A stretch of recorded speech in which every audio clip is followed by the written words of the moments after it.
Sauce TV ప్రేక్షకులకు శుభాశీస్సులు. నేటి చెప్పబోయేటటువంటిది చాలా ఉత్కృష్టమైనటువంటిదే చెప్తున్నామండి. శాస్త్రంలో దాగి ఉన్నటువంటివి, గురువుల ద్వారా గ్రహించినవి, మహాత్ముల ద్వారా విన్నటువంటి విషయాలనే మీకు నేను తెలియజేస్తూ ఉన్నాను. ప్రతి మనిషి కోరుకునేటటువంటిది యశస్సు, కీర్తి, ప్రతిష్ట, జ్ఞానము. 10 మంది మమ్మల్ని గుర్తించాలి అనేటటువంటి ధోరణిలో నడుస్తుంది ప్రస్తుత ప్రపంచం.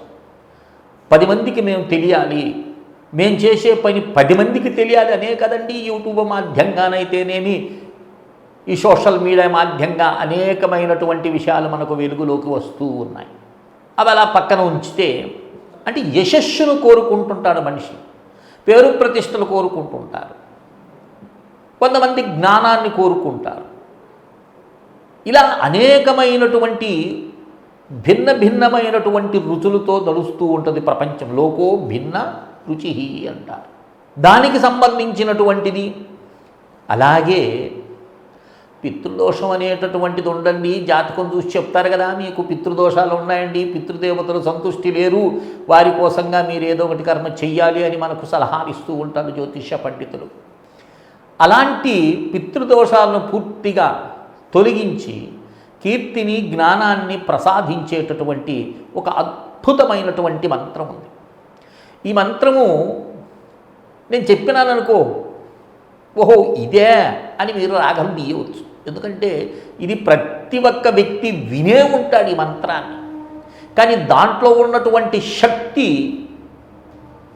గ్రహించరు. ఇది ఇలాంటిదా అనేటటువంటి. చూడండి, ఒక్కొక్కరికి ఒక్కొక్క పరంపర ఉంటుంది. ఇక్కడ ఈ పరంపర, నేను చెప్పబోయేటటువంటి పరంపర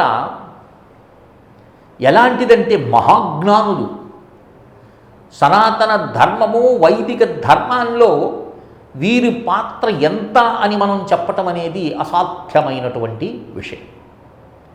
అలాంటి పుణ్యాత్ముల యొక్క వంశావళి ఇక్కడ మనకు వర్ణిస్తుంది ఈ మంత్రంలో. చూడండి, గౌతమ స్మృతి అన్నాం, యాజ్ఞవల్క్య స్మృతి అన్నాం. అలా ఒక్కొక్క మహాపురుషుని మనం తలుసుకుంటే వారి వంశావళి మనకు అంతగా తెలియదు. మనకు తెలిసిందంతా వారి తండ్రి, అంత మాత్రం చేత ఇంకా వాడు పరంపర మనకు అర్థం కాదు. కానీ పూర్తిగా 5 తరాల పరంపరను చెప్పి 5 తరాలు వారు విశేషమైనటువంటి మహాజ్ఞానులై యావత్ ప్రపంచానికి వాళ్ళు ఋషి ధర్మాన్ని నిర్వర్తించినారు. అలాంటి పుణ్యాత్ముల యొక్క నామస్మరణ అనేటటువంటిది ఎవరైతే చేస్తున్నారో, జపిస్తున్నారో, వారి యొక్క వాంఛలు తీరుతాయి. అది ఉద్యోగం ప్రయత్నం కావచ్చు, ధనాన్వేషణ కావచ్చు, కీర్తన్వేషణ కావచ్చు, జ్ఞానం కోసం కావచ్చు, ఏదైనప్పటికీ కూడా వాంఛలన్నీ నెరవేరేటటువంటి ఒక అద్భుతమైనటువంటి మంత్రాన్ని నేను చెప్తున్నాను ఇప్పుడు. ఇక్కడ ఈ మంత్రం వినంగానే ఆశ్చర్యపోతారు. ఈ మంత్రంలో ఇంత శక్తి ఉన్నది. విష్ణు సహస్రనామార్చన అంటే విష్ణు సహస్రనామ స్తోత్ర పారాయణం చేయలేనటువంటి వాడు, విననటువంటి వాడు భారతీయుల్లో బహుశా ఉండకపోవచ్చు. ప్రతి ఒక్కరూ దాన్ని చదువుతూ ఉంటారు, అధ్యయనం చేస్తూ ఉంటారు, సామూహికంగా పారాయణం చేస్తూ ఉంటారు, అలాంటివన్నీ చేస్తూ ఉంటారు. అందులో మొట్టమొదటగా మనకు కనిపించేటటువంటి శ్లోకం ఇది శ్లోకం అయినప్పుడు ఇది అద్భుతమైనటువంటి మంత్రం. ఏమిటా మంత్రం అంటే ఒక్కసారి వినండి. విన్న వెంటనే ఇది గుర్తొచ్చేస్తుంది. మీరు దాన్ని నోట్ చేసుకోవచ్చు, ప్రత్యేకించి రాసుకోవాల్సిన అవసరము లేదు.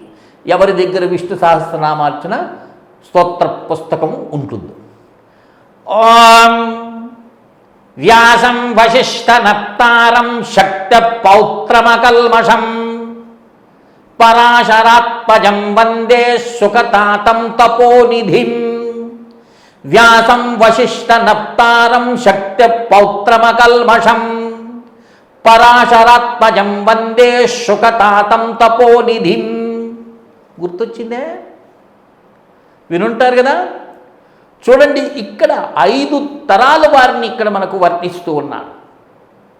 సుఖబ్రహ్మ పరీక్షణ్ మహారాజుకు చెప్పినటువంటి భాగవతము అద్భుతమైనటువంటిది.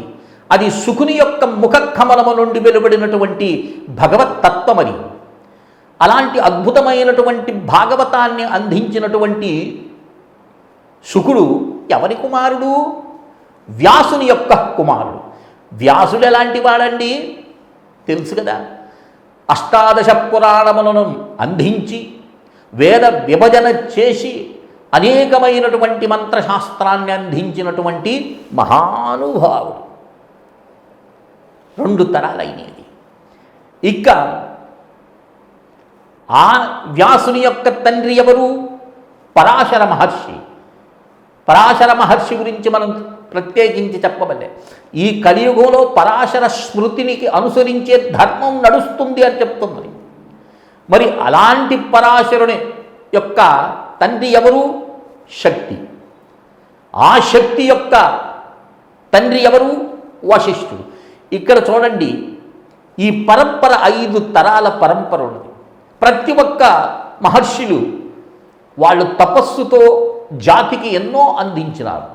అలాంటిది అట్టి వారిని ప్రాతకాలము సూర్యోదయ సమయంలో స్నానం చేసినటువంటి వాడు ప్రతిరోజు కనీసము 11 సార్లు కానీ, ఇది నిత్యం. ఎందుకంటే కీర్తి ప్రతిష్టలు అనేటటువంటివి నువ్వు శాశ్వతంగా వాంఛించేటప్పుడు ఇది 40 రోజులు చేసి గమ్ము కూర్చోండి, 10 రోజులు చేసి కూర్చోండి అని చెప్పేటటువంటిది కాదు. ఇది ఎంత చిన్న మంత్రం అండి.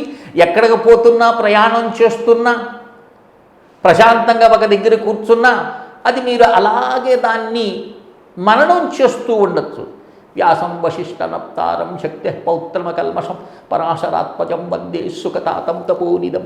వ్యాసం వశిష్ఠనప్తారం శక్తి పౌత్రమకల్మషం పరాశరాత్మజం వందే సుఖతాతం తపోనిదం అని మనసులో అలా మీరు దాన్ని జపిస్తూ ఉండొచ్చు. ఇలా జపించినటువంటి వ్యక్తికి మీరు అనుకునేటటువంటి కీర్తి, జ్ఞానము, ప్రతిష్ట, ముఖ్యంగా పితృదోషాలు ఉంటాయి చూడండి. అలాంటి పితృదోషాలు ఉన్నటువంటి వారు దీన్ని జపం చేసినట్లయితే వారి యొక్క పితృలు శాంతించి మీకు సుఖాలను అందిస్తారని కోరుకుంటూ శ్రీ విద్యోపాసకులు శ్రీ మండే లక్ష్మీ నరసింహారావు లోకా సమస్తా సుఖినో భవంతు. ఓం తత్సత్. ఓం తత్సత్. ఓం తత్సత్.